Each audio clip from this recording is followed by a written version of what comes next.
Allora, il film usa l'ironia per raccontare anche aspetti più complessi. Quanto questo approccio vi è sembrato efficace nell'affrontare tematiche serie comunque importanti? Ma io credo che l'approccio ironico sia in questo film particolarmente funzionale perché porta il pubblico, porta lo spettatore, si spera che porti lo spettatore ad alleggerirsi, ad avere un pensiero leggero mentre vede una cosa e far arrivare la botta in una Sì. maniera più forte, insomma. Quindi, anche perché, proprio perché sono complesse, l'ironia è uno strumento che serve per trattarle con delicatezza.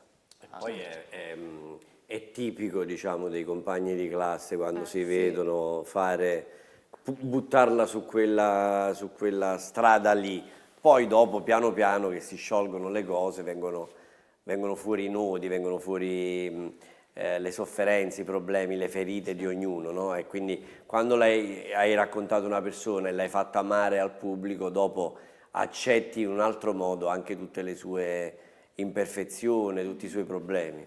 L'ironia senza giudizio in questo caso, perché una delle grandi bravure di Francesco è stata proprio quella di non giudicare nessuno di questi personaggi, anzi sono liberi di essere fino in fondo loro stessi e di poter tirare fuori anche le parti più scure, no? Com'era? Le zone d'ombra. Le zone d'ombra, ama dire maestro Herbert Ballerini, Esatto, che per fortuna non c'è oggi. per fortuna è sì. andato via. E queste zone d'ombra in realtà sono tutte poi scoperte dal fatto che tutte queste persone attorno ti illuminano completamente, quindi non puoi più avere quelle zone di grigio e non puoi che contrastarle più che combatterle, però insieme è più facile, insomma.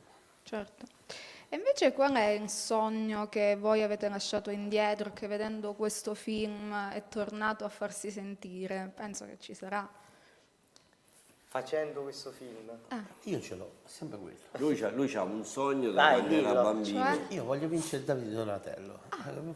E quindi chiediamo a Giusto, Hotcorn di aiutare Nicola Esatto. Roselli a A vincere il vincere Davide il Donatello. Davide Cioè, Poi se vi resta un po' di tempo aiutateci pure a noi. No, io... Non è che lo rifiutiamo. No, scusa, ha chiesto il sogno e ho risposto, Ok. cioè questa è la verità, è che Giusto, questo ci sta. film mi ha fatto ritornare la voglia, più che il film in sé, lavorare con questi mostri, perché sono tutti, cosa ti ho fatto un complimento, non devi dire, perché è autoreferenziale. No, perché ho pensato anche io alla stessa cosa. Come sei bello. Questo. Allora, dicevo, Tutti quanti cioè, hanno la stessa cosa. no, nel senso che questo, lavorare, cioè questo cast, questo gruppo di persone così diverso, così eterogeneo, così potente, e poi veramente con quel boost che arrivava sempre, quando arrivava Giovanni, quando arrivava... Tu dici, ma sai che forse ne vale la pena? Perché poi ogni tanto ti capita, sai, anche viviamo delle carriere che sono in diva, che no, sono dei momenti in cui sei down, perché hai fatto 2 o 3 film brutti cioè, io ho fatto questa cosa e ho detto, forse ne vale la pena. Infatti il distacco da loro per me è stato devastante, mi ha Ma fatto perché su fatica. questo film si sentiva molto il gruppo, Tutto il l'appartenenza, gruppo, certo, l'unione sì. che ci avevamo, e più che in altri film. Poi siamo stati insieme, ma veramente insieme. Cioè, quando ce ne andavamo da dentro a questa scuola dove stavamo 12 ore a 70 gradi, ce ne andavamo in albergo e stavamo insieme, stavate quindi sempre insieme, è stato veramente una comunione. Siccome siamo amici e ci vogliamo bene, è stato Tranne che- bellissimo. Tranne Francesco Russo, ovviamente, che No, io e non di che dico Santa la Maria scena. Capua Vetere Anche- l'abbiamo io- accettato in Italia, ma Arriva da Santa Maria. Io addirittura avevo lavorato con Nicola, ma non se lo ricordava. Non si quindi ricordava. Me è sono proprio ricordato uguale a metà mattinata, A cioè- metà mattinata sapete come quando ci Adesso non si no, si è girato e dimenticherà ha detto, sicuramente. Francesco Russo, l'aveva No, me lo riconosciuto. sono già dimenticato di nuovo, perché comunque lui è Come così. quando nel film non riuscivano a ricordare Esatto, lui. a capire chi era Alex, a riconoscere E Alex. quello è l'endocrino. Quello è l'endocrino. Esatto. E invece voi che studenti eravate a scuola? Vi manca un po'? No, a me mi manca il cazzeggio cioè non mi manca perché lo faccio, diciamo, poi quotidianamente con altri, però diciamo quello che mi piaceva della scuola era andare e stare insieme agli altri, anche se non entravo sempre, diciamo. Mi mancano della scuola, mi mancano gli allenamenti di maratona che mi andavo a vedere, diciamo, quando non andavo a scuola, quello mi manca. Ok. No, a mancare non mi manca niente della scuola, sono contento, insomma, soprattutto perché la scuola è comunque qualcosa di indotto, no? È una cosa che devi fare, è una routine, questa cosa, insomma, non mi... E della scuola di recitazione invece ti manca qualcosa? Ah, ecco. Della scuola di recitazione? No, nemmeno quello, anzi, Neanche quello, niente, non vi manca niente. Diciamo che, ma soprattutto perché E sia ti nella scuola bullizzava una scuola di recitazione? No, non lo so. Secondo me sei stato bullizzato pure in accademia. No. Te lo dico io. Ma non sono mai stato utilizzato nella scuola io. Ero uno studente molto educato, non sono mai stato... Addirittura sono stato rappresentante di istituto. Ah, ottimo. Però, ho già detto, sono stato uno dei peggiori in assoluto. Cioè, veramente l'avevo fatto solo per una questione di posizionamento. Ho messo la targa, sta andando via. Sì, non fate il peggiore, Il peggiore in assoluto della rappresentante di storia. Per spiegarti Vabbè, che non tipo se lo di studente sono dimenticheranno stato io, sicuramente. quarto anno, io non andavo a scuola con lo zaino, non me ne fregava niente proprio.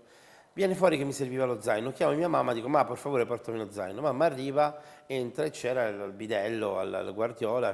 Buongiorno, chiedo scusa Nicola, non c'è la quarta B. Allora quella guarda fa, signora, a parte che non c'è la in quarta C, però è inutile che bussa, tanto c'è filosofia e al bar.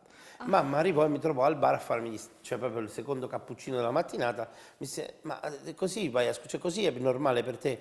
Io ripresi lo zaino e dissi, grazie mamma, vai che mo c'ho da fare. Questo era il mio modo di andare a scuola. Un'ultimissima cosa, se doveste scegliere una colonna sonora personale per una notte come quella raccontata nel film, quale sarebbe? Una Io, canzone del cuore. Acquaplano di Paolo Conte. Ok. Ma io mi ricordo di quelle che cantavamo all'epoca del liceo, quindi gli Squallor.